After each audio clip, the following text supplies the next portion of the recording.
Good day, viewers. In this video, I'm going to talk about difference between the Niger Coup and the Nigerian democracy.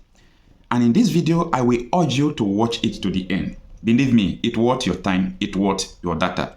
In this video, I'm going to expose our hypocrisy as the ECOWAS and also the Western countries, where we condemn a bloodless coup and be protecting a bloody democracy. Stay with me to the end of this video.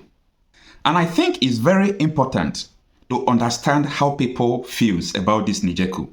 When I was reading the comments on my videos today, I saw so many comments like this one. Can I mention here in Niger, since the coup, not even a single person has died, and the people are behind the army. It is very calm. There is no death.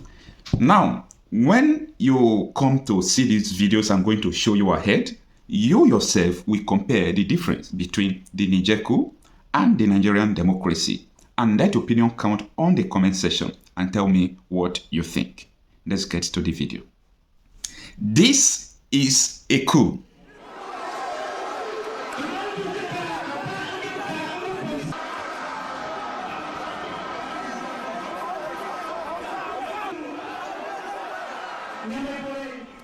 And this is a democracy. Chaos at a polling booth in Lagos as shots were fired in the air on Saturday afternoon. People screamed and scattered, searching for cover as armed men jumped out of a car in Nigeria's commercial.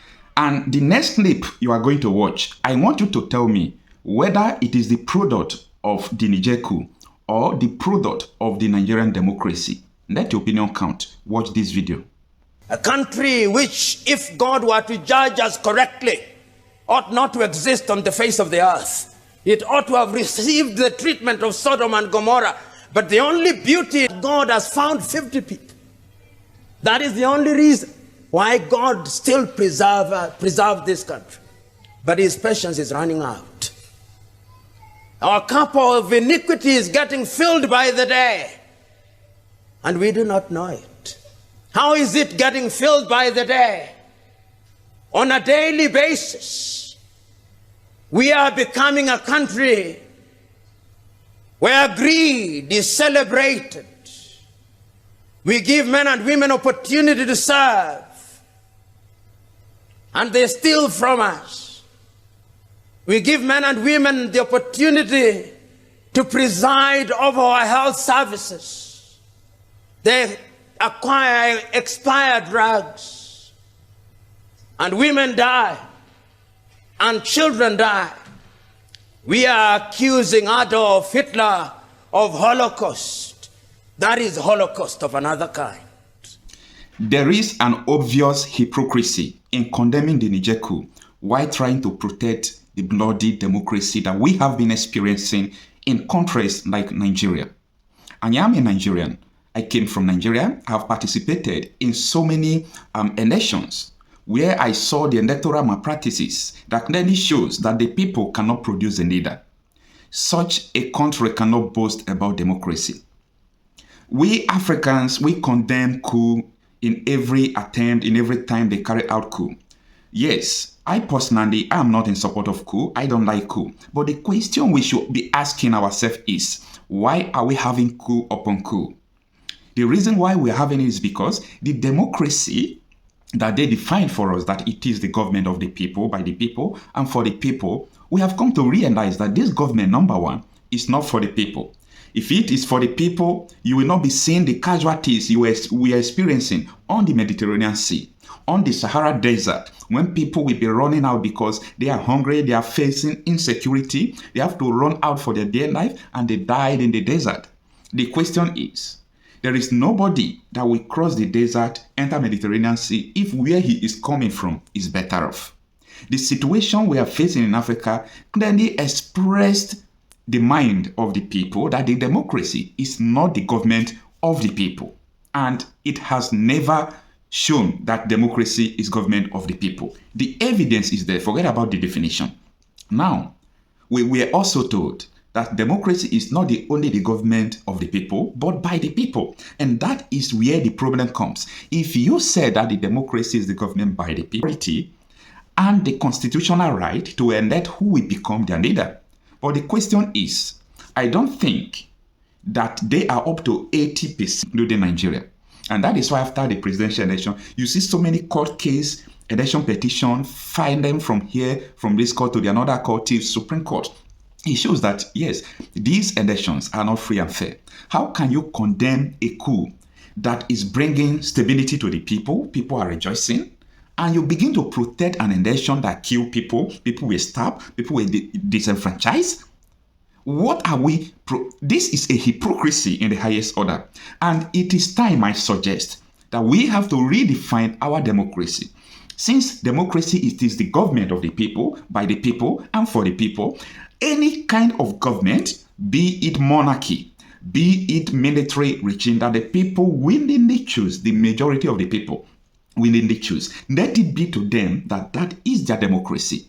Because we are sick and tired to see government officials, the so-called political elite, because they have the financial power, they have the influence, they control the military, they can intimidate you to make sure that your voting right and will never reflect in the result they are going to call.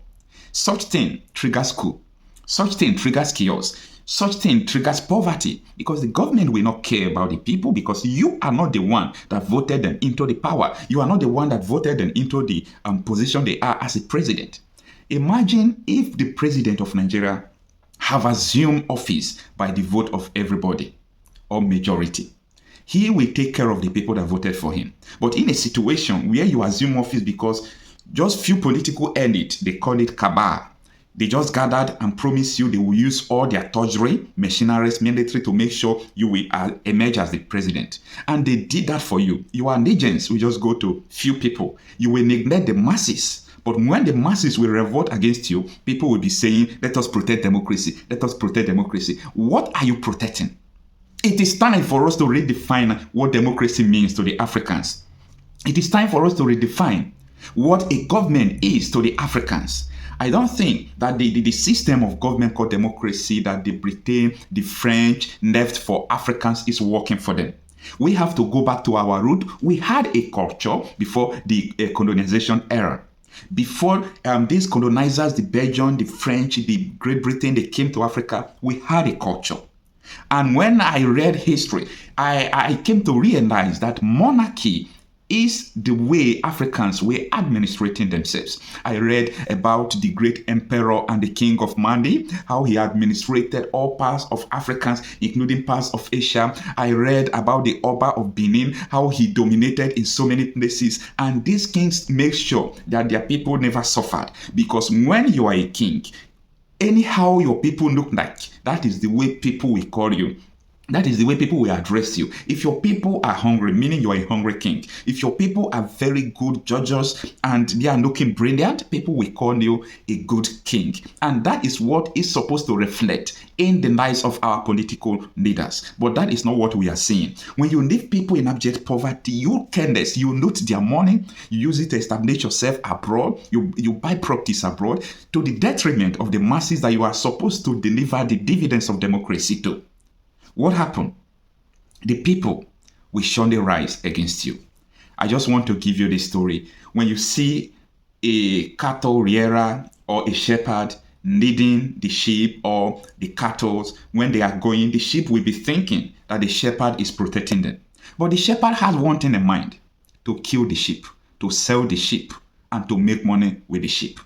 If we ever know that all these people trying to say protect democracy, it is to our own detriment and to their own benefit, we will rise and revolt against them. Let me know what you think about this video. Kindly subscribe to this channel as you're watching this video and help me to share the video. The leaders of Niger's coup are in defiant mood, as a deadline set by a regional bloc for the ousted democratically elected president to be released and reinstated expired. Supporters of the junta gathered at the National Stadium. A chicken daubed in the colours of the French flag was beheaded, its carcass thrown to the crowd in a display of contempt for the country's former colonial ruler, which has led criticism of the coup. L'objectif de The aim of the demonstrations is to show the whole world and the international community that we are 100% behind the military, which has taken power. 100%. Outside the stadium, it's Russian flags being waved. The Wagner Group have already been invited in by new military leaders in neighbouring Burkina Faso and Mali. Reports suggest Niger's junta is following suit. The former president, Mohamed Bazoum, was a close ally of the West and came to office in the country's first democratic transition. But there's been little show of support for his government in the streets.